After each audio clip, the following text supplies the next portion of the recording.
نحمد اللہ العظیم نصلی ونسلم علی نبینا محمد وعلی آلہ وصحبہ الکریم الامین الرؤوف الرحیم وعلی آلہ وصحبہ اجمعین من یوم خلق الخلق الی یومنا ومن یومنا الی یوم الدین اما بعد فاعوذ باللہ من الشیطان الرجیم بسم اللہ الرحمن الرحیم یا ایہا الذین آمنوا کتب علیکم الصیام کما کتب علی الذین من قبلکم لعلکم تتقون۔ اے ایمان والو، تم پہ روزے فرض کر دیے گئے جس طرح کہ تم سے پہلے لوگوں پر روزے فرض کیے گئے تھے تاکہ تم متقی بن جاؤ، پرہیزگار بن جاؤ۔ قال النبی صلی اللہ تعالی علیہ وسلم الصوم جنۃ ما لم یحرقها او کما قال علیہ الصلاۃ والسلام۔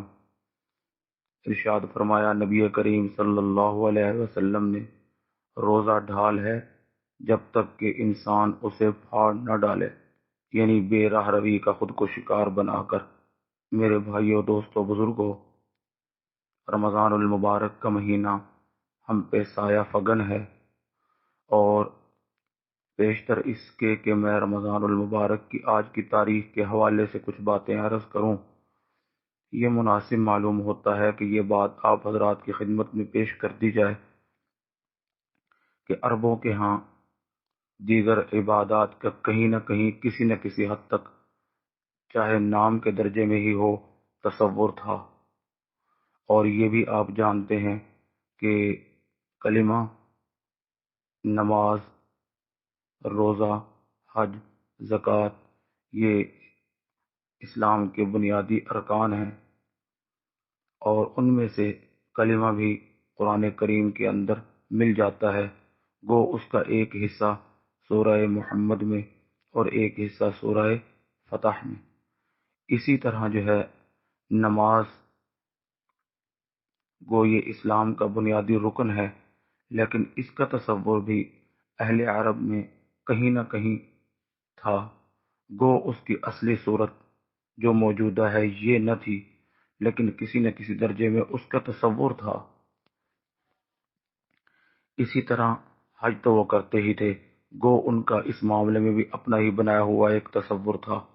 میں ان تمام تفاصیل میں نہیں جانا چاہتا، البتہ روزہ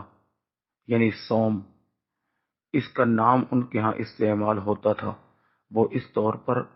کہ ان کے ہاں دو ہی تو سواریاں ہوتی تھیں، یا اونٹ یا گھوڑے۔ اونٹ کو تو ریگستان کا جہاز کہا جاتا ہے، اور وہ اپنے پیٹ میں کافی حد تک پانی ذخیرہ بھی کر لیتا ہے، لیکن گھوڑے کا یہ معاملہ نہیں تھا۔ یہی وجہ ہے کہ اس کے اندر اس طرح کی پھرتی بھی نہیں تھی، تو اسے مشقت کے لیے تیار کرنے کے لیے اور اس میں چستی پیدا کرنے کے لیے اسے بھوکا اور پیاسا رکھا جاتا، اور بعض اوقات اسے صحرا میں درختوں کے ساتھ یا کہیں باندھ دیا جاتا ایک محدود مدت کے لیے، اور اس میں چارہ یعنی پانی اور کھانا یہ کم مقدار میں دیا جاتا،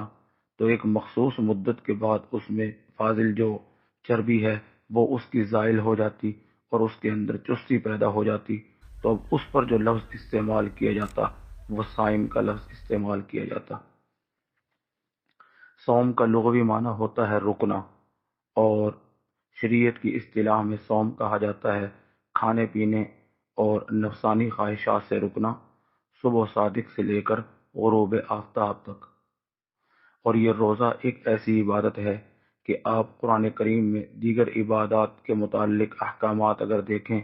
تو آپ کو مختلف مقامات پر موتیوں کی طرح پھیلے ہوئے نظر آئیں گے، لیکن روزہ ایک ایسی عبادت ہے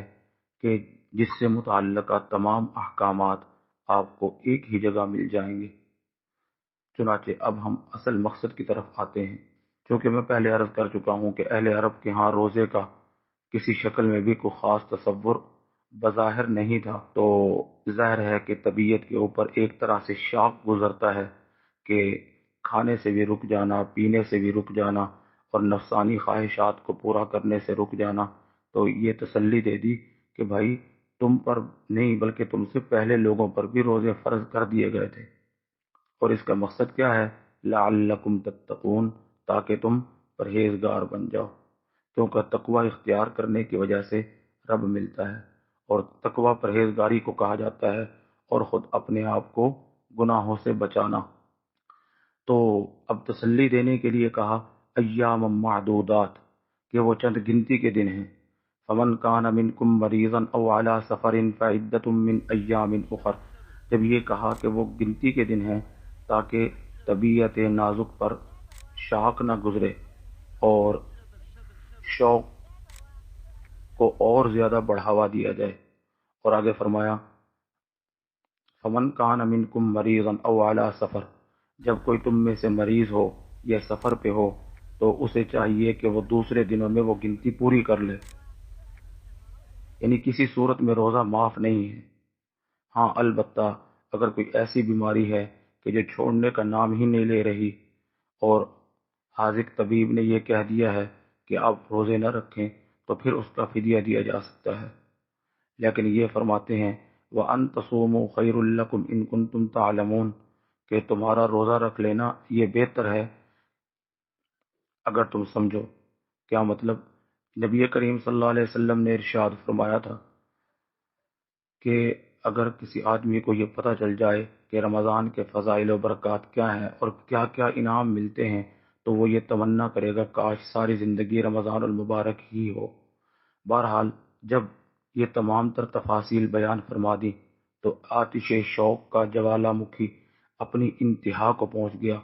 اب جی چاہا کہ ان دنوں کی تعیین اور تحدید کر دی جائے تاکہ پتہ تو چلے کہ وہ دن ہیں کون سے۔ تو فرمایا شہر رمضان الذی انزل فیہ القرآن ھدی للناس وبینات من الھدی والفرقان، کہ وہ رمضان المبارک کا مہینہ ہے کہ جس میں قرآن کریم نازل کر دیا گیا کہ جو حق اور باطل کے درمیان فرق کرنے والی کتاب ہے۔ فمن شہد منکم الشہر فلیصم، تو جو کوئی تم میں سے اس مہینے کو پالے تو اسے چاہیے کہ وہ اس مہینے کے روزے رکھے۔ نبی کریم صلی اللہ علیہ وسلم جب مدینہ منورہ تشریف لائے تو اس وقت 3 روزے عام طور پر رکھے جاتے تھے جنہیں ایام 20 کے روزے کہا جاتا ہے، اور 10 محرم کا روزہ۔ البتہ جب 2 ہجری کا رمضان آیا تو نبی کریم صلی اللہ علیہ وسلم کو حکم دیا گیا اور آپ صلی اللہ علیہ وسلم نے شعبان کی آخری تاریخ میں خطبہ دیا، اور یوں امت محمدیہ پر رمضان المبارک کے روزے فرض کر دیے گئے۔ رمضان المبارک کی پہلی تاریخ کو ایک اہم واقعہ پیش آیا، وہ یہ ہے کہ غزوہ بنی مستلق سے جب نبی کریم صلی اللہ علیہ وسلم واپس تشریف لائے تو وہ بھی رمضان المبارک کی پہلی تاریخ تھی۔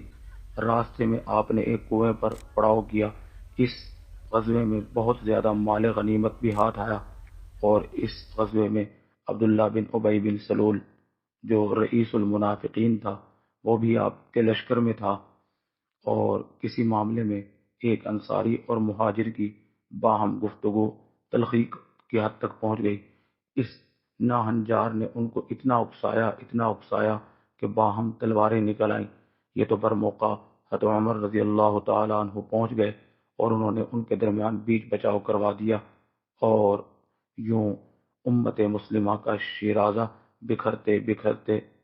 رہ گیا، اور دوبارہ پھر امت مسلمہ یعنی انصار اور مہاجرین کی یہ قبیلے پھر شیر و شکر ہو گئے، وگرنہ عبداللہ بن ابی بن سلول رئیس المنافقین نے تو کوئی کسر نہیں چھوڑی تھی۔ آخر میں یہ دعا ہے کہ اللہ پاک ہمیں رمضان المبارک کی قدردانی کی توفیق نصیب فرمائے، اور وہ کام جو کرنے چاہیے وہ اللہ پاک ہمیں کرنے کی توفیق عطا فرمائے، اور جس کام سے رکنا چاہیے اللہ پاک ہمیں رکنے کی توفیق عطا فرمائے۔ السلام علیکم ورحمۃ اللہ وبرکاتہ۔ Discuss Light Path Blind.